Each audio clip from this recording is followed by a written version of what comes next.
లోకేష్ గారు. అధ్యక్ష, ఇప్పుడు హౌస్ ఆంధ్ర రాష్ట్ర ప్రజలందరూ చూస్తున్నారు, లైవ్ లో కూడా చూస్తారు. మేడం గారు మాట్లాడుతూ ఎగతాళిగా మేమేదో అన్నాము మా పైన.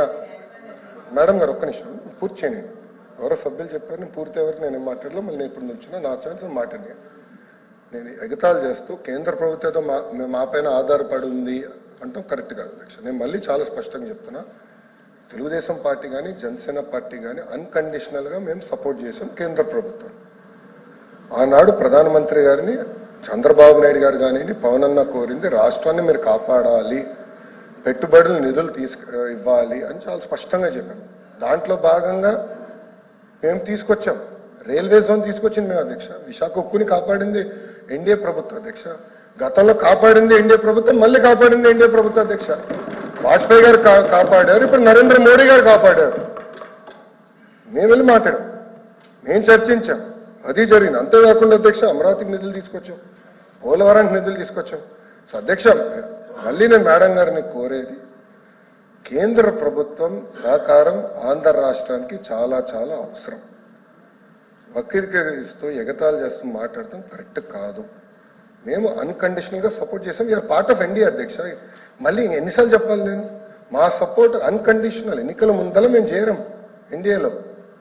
ఎలాంటి కండిషన్స్ పెట్టకుండా రాష్ట్ర ప్రయోజనాల కోసం ఎన్డీఏలో మేము కానివ్వండి, పవన్ అన్న నాయకత్వంలో జనసేన కానివ్వండి, మేము చేరం, అన్కండిషనల్ గా సపోర్ట్ చేస్తున్నాం. దాంట్లో భాగంగానే ఈరోజు ఎప్పుడు రాని విధంగా మీరు 5 సంవత్సరాల్లో తీసుకురాలని నిధులు మేము 9 నెలల్లో తీసుకొచ్చాం అధ్యక్ష. అది తెలుగుదేశం పార్టీకి జనసేన పార్టీకి ఉన్న చిత్తశుద్ధి, ఆంధ్ర రాష్ట్ర ప్రజల పట్ల మాకున్న చిత్తశుద్ధి అధ్యక్ష. దయచేసి అది గమనించుకుని కోరుతున్నాను. అందుకే అధ్యక్ష రికార్డులు చూడండి. నాకు తప్పు అర్థం ఉంటే ఓకే, నో ప్రాబ్లం, కానీ దయచేసి రికార్డులు పరిశీలించి తొలగించాలని కోరుతున్నాను. కూర్చోండి కూర్చోండి. ప్రత్యేక హోదాని మేడం మీరు కాంట్రవర్సీ లేకుండా త్వరగా క్లోజ్ చేయండి. ప్రత్యేక హోదాని ఎందుకు సాధించలేకపోయారో ప్రసంగం ద్వారా గవర్నర్ గారు చెప్పుంటే బాగుండేది అనేసి నా ఉద్దేశం అధ్యక్ష. సరే అధ్యక్ష, ఇంకా ధరల కోసం తీసుకుంటే ఎన్నికల ముందు చెప్పారు అధ్యక్ష, కరెంట్ బిల్లులు తగ్గిస్తామని చెప్పారు, పెట్రోల్ ధరలు డీజిల్ ధరలు తగ్గిస్తామని చెప్పారు, నిత్యావసర సరుకుల ధరలు తగ్గిస్తామని చెప్పారు. కానీ ఇప్పుడు అధికారంలోకి వచ్చింది కూటమి 9 నెలల్లో అసలు ఈ స్వాతంత్రం వచ్చాక ఎప్పుడు లేనట్టుగా ధరలు పెరిగిపోయాయి అధ్యక్ష. అసలు అధికారంలోకి వచ్చాక పెట్రోల్ డీజిల్ మీద ట్యాక్సులు తగ్గిస్తామన్నారు, ధరల మీద అవి కూడా రూపాయి కూడా తగ్గించలేదు అధ్యక్ష.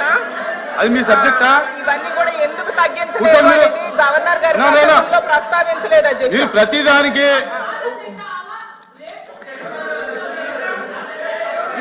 లేదు, గత ప్రభుత్వం పెంచిన 9 సార్లు కరెంటు బిల్లు పెంచింది. కరెక్ట్ కాదండి.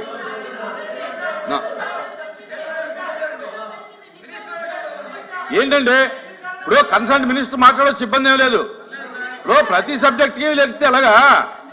సభ ముందుకు జరగాలి కదా, సభకు ముందుకు వెళ్ళాలి కదా. విద్యాశాఖ మంత్రి మాట్లాడతాడు. మేడం గారు మాట్లాడతా. రిప్లై ఉంది. వాళ్ళు ఏదైనా కరెక్ట్ కాకపోతే మీరు కరెక్ట్ చేయండి, రిప్లైలో తప్పేం లేదు. ప్రతి సబ్జెక్ట్ కి వెంటనే క్లారిఫై చేయాలంటే అది సభ ముందుకు పోదు. ప్రతి అడుగడుగునా కూడా ప్రతి వాక్యంలో కూడా సత్యదూరమైన మాటలు మాట్లాడేటప్పుడు మంత్రులుగా మేము ఉన్నప్పుడు సమాధానం చెప్పకపోతే బయటికి ప్రజలకి తప్పుదోవ పట్టిస్తున్న ఉద్దేశం కోసమే మేమందరం కూడా ఎక్కడైతే సత్యదూరమైన మాటలు చెప్పినప్పుడు మేము ఇంటరప్ట్ అవ్వాల్సిన అవసరం ఉంది కాబట్టి చెప్తున్నాం సార్. ఇవాళ ఈ ప్రభుత్వం అధికారంలోకి వచ్చిన తర్వాత మేడం ఏమన్నారు, కరెంటు బిల్లులు పెంచామన్నారు. మేమైతే ₹1 కూడా కరెంటు బిల్లు పెంచలేదు. గత సెషన్ లో కూడా వీళ్ళు ఒక ప్రశ్న వేస్తే దానికి కూడా సమాధానం చెప్పడం జరిగింది. ఈ ప్రభుత్వం అధికారంలోకి వచ్చిన తర్వాత ₹1 కూడా కరెంటు బిల్లు పెంచలేదు.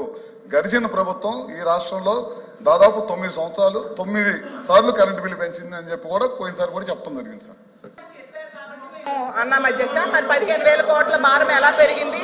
విద్యుత్ పెంచలేదు సార్, పెంచలేదు, పెంచము. ఎన్నికల్లో ఏమో సంపద సృష్టిస్తాము, ఆస్తులు సృష్టిస్తామని చెప్పారు అధ్యక్ష. ఇప్పుడైతే అప్పులు సృష్టిస్తూ ఉన్నారు అధ్యక్ష. అలాగే తీసుకుంటే ఎన్నికల టైంలో మనం చూసాము అధ్యక్ష, అరచేతిలో స్వర్గం చూపించారు. ఈ రోజు చూస్తే ప్రజలైతే నరకం అయితే అనుభవిస్తున్నారు అధ్యక్ష. యాక్చువల్ గా ఎన్నికల్లో బాబు షూరిటీ భవిష్యత్ గ్యారంటీ అన్నారు అధ్యక్ష. ఇప్పుడైతే బాధుడి గ్యారంటీ అన్న టైప్ గా అయితే పాలన ఉంది అధ్యక్ష. అది అందరూ అంగీకరించాల్సిన నిజం అధ్యక్ష. గతంలో జగన్మోహన్ రెడ్డి గారి పాలనలో ప్రజలకైతే అమ్మఒడి వచ్చేది, విద్యా దీవెన వచ్చేది, వసతి దీవెన, చేయూత, అసలు ఇవన్నీ వచ్చేవి అధ్యక్ష. రైతు భరోసా అన్ని వచ్చేది. ఇప్పుడైతే కూటమి దగా అనే పాలసీ మాత్రం వస్తూ ఉంది అధ్యక్ష. అంతకంటే ఇంకేం రావట్లేదు అధ్యక్ష. చివరగా అధ్యక్ష, 9 నెలల్లో తీసుకుంటే గతంలో శరవేగంగా జరుగుతున్న మెడికల్ కాలేజీల నిర్మాణం ఆగిపోయింది అధ్యక్ష. రాష్ట్రంలో ప్రభుత్వ హాస్పిటల్స్, పిహెచ్సిల నిర్మాణం ఆపేశారు అధ్యక్ష. ప్రభుత్వ పాఠశాలలో అభివృద్ధి పనులు ఆగిపోయి అధ్యక్ష. రైతు భరోసా కేంద్రాలు నిర్వీర్యమైపోయి అధ్యక్ష. సచివాలయ వ్యవస్థలు కూడా నిర్వీర్యమైపోయి ఉద్యోగులను కూడా కుదించేశారు అధ్యక్ష. 2,60,000 మంది వాలంటీర్స్ అయితే రోడ్డును పడేశారు అధ్యక్ష. వాలంటీర్స్ ని ఎంత దారుణంగా మోసం చేశారంటే ఎన్నికల టైంలో అధ్యక్ష వీళ్ళందరూ ముఖ్యంగా రామానాయుడు గారు ఎంత ఘోరంగా అంటే అందరికంటే అధ్యక్ష వాలంటీర్ విషయం లోకేష్ గారు మాట. అధ్యక్ష వాలంటీర్ల చేత వాలంటీర్ల చేత వాళ్ళే రాజీనామా చేయించారు. అంతా రాజీనామాలు చేయించారు. సార్ మీరు రాజీనామా చేయించలేదా? మీరు అందరూ కూర్చోండి. ఎల్ఓపి గారు రాజీనామా చేయించలేదా మీరు? ఒక్క నిమిషం సార్. మీరు తప్పుడు సత్య దూరం మాటలు మాడి లైవ్ లో మేము చెప్పేస్తాము, తర్వాత మేము వాకౌట్ చేసేస్తాము అని చెప్పి మీరు వెళ్ళిపోతారు. నాకు తెలుసు. వెళ్ళరా మీరు వాకౌట్ ఆకుని ఉంటే నేను మాట్లాడతాను. ఉంటారా? చివరి నిమిషం వరకు ఉంటేనే ఎందుకంటే అధ్యక్ష గత 2 సెషన్లు మీరే చూశారు.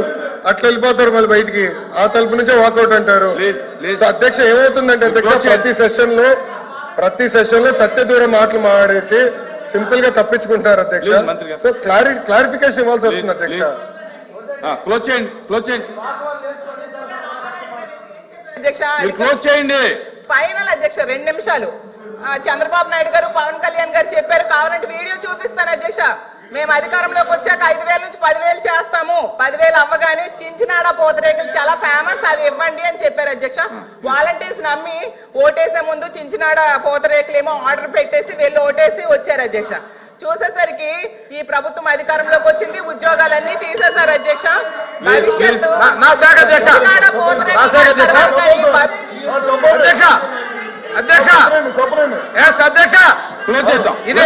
ఇదే సభలో 2023 ఆగస్టు నుంచి వాళ్ళు పెట్టిన వాలంటీర్లు రెన్యువల్ చేయలేదు అధ్యక్ష.